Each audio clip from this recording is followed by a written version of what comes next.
Privacy. നമുക്ക് എല്ലാവർക്കും ഒരു കൺസേൺ ആണ്, നമ്മുടെ ഫോൺ സർവീസ് സെൻ്ററിൽ സർവീസ് ചെയ്യാൻ കൊടുക്കുന്ന സമയത്ത് എത്രത്തോളം സേഫ് ആണോ അല്ലയോ എന്നുള്ള കാര്യം. അപ്പോൾ ഈ ഒരു സിറ്റുവേഷൻ മറികടക്കാൻ നമുക്കുള്ള ഒരു ഓപ്ഷൻ നമ്മുടെ ഫോണിൽ തന്നെ ഇൻബിൽട്ട് ആയിട്ടുണ്ട്. സോ ഈ ഒരു സിറ്റുവേഷൻ നമുക്ക് മറികടക്കാൻ ഈ ഓപ്ഷൻ എങ്ങനെ എനേബിൾ ചെയ്യാമെന്നാണ് നമുക്ക് നോക്കുന്നത്. ആ ഓപ്ഷൻ്റെ പേര് മെയിൻ്റെനൻസ് മോഡ് എന്നാണ്. നമ്മുടെ ഫോണിൻ്റെ സെറ്റിങ്സ് ഓപ്പൺ ആക്കി സെറ്റിങ്സിൽ അടിയിലേക്ക് സ്ക്രോൾ ചെയ്ത് കഴിഞ്ഞാൽ ഡിവൈസ് കെയർ എന്നൊരു ഓപ്ഷൻ കാണാം.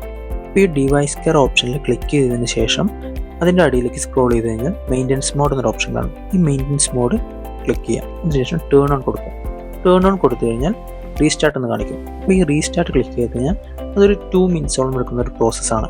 അപ്പോൾ ഈ ഒരു പ്രോസസ്സ് കംപ്ലീറ്റ് ആയി കഴിഞ്ഞാൽ ന്യൂ വിൻഡോയാണ് വരിക. അപ്പോൾ അടിയിൽ കണ്ട മെയിൻ്റെനൻസ് മോഡ് എന്ന് കാണിക്കുന്നത് ഇത് എൻ്റെയർലി ഇതൊരു പുതിയ വിൻഡോ ആണ്. അപ്പോൾ ഇതിൽ നമ്മൾ ഗാലറി എടുത്തപ്പോൾ ഗാലറിയിൽ പ്രത്യേകിച്ച് ഒന്നുമില്ല. അതുപോലെ തന്നെ മെസ്സേജസ് എടുത്തു. മെസ്സേജസിൽ പ്രത്യേകിച്ച് ഒന്നുമില്ല, കാരണം അതൊന്നും പ്രീവിയസ് ഡാറ്റ ഇതിൽ കാണിക്കുകയില്ല. അതുപോലെ തന്നെ കോൾ ലോഗ് എടുത്ത് കോൾ ലോഗിലും പ്രത്യേകിച്ച് ഒന്നുമില്ല. അപ്പോൾ ഇത് പുതിയൊരു വിൻഡോ ആയതുകൊണ്ട് തന്നെ ന്യൂ ആൾക്ക് ഒന്നും ഇതിൽ ചെയ്യാനും പറ്റില്ല, ഒന്നും എടുക്കാനും പറ്റില്ല. അപ്പോൾ ഇതിൽ പുതിയ ആപ്സും ഐറ്റംസും ഒന്നുമില്ല. ഇതിലൊക്കെ ഡിഫോൾട്ട് ആയിട്ടുള്ള ആപ്സ് മാത്രമേ ഉള്ളൂ. സോ ഈ ഒരു വിൻഡോ വെച്ചിട്ടാണ് നമ്മൾ നമ്മുടെ ഫോൺ സർവീസ് സെൻ്ററിലേക്ക് സർവീസ് ചെയ്യാൻ കൊടുക്കേണ്ടത്. ഇതിന് ശേഷം ഇതിൽ നിന്ന് എങ്ങനെ നമുക്ക് എക്സിറ്റ് ആവാമെന്നുള്ളത് നമുക്ക് നോക്കാം.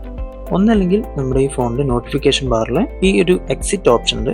അതല്ലെങ്കിൽ നോർമലി നമ്മൾ നേരത്തെ ചെയ്തതുപോലെ തന്നെ സെറ്റിങ്സ് ഓപ്പൺ ആക്കി ഡിവൈസ് കെയറിൽ വന്ന് അതിൽ മെയിൻ്റെനൻസ് മോഡ് ക്ലിക്ക് ചെയ്ത് കഴിഞ്ഞാൽ എക്സിറ്റ് ഓപ്ഷൻ കാണിക്കും.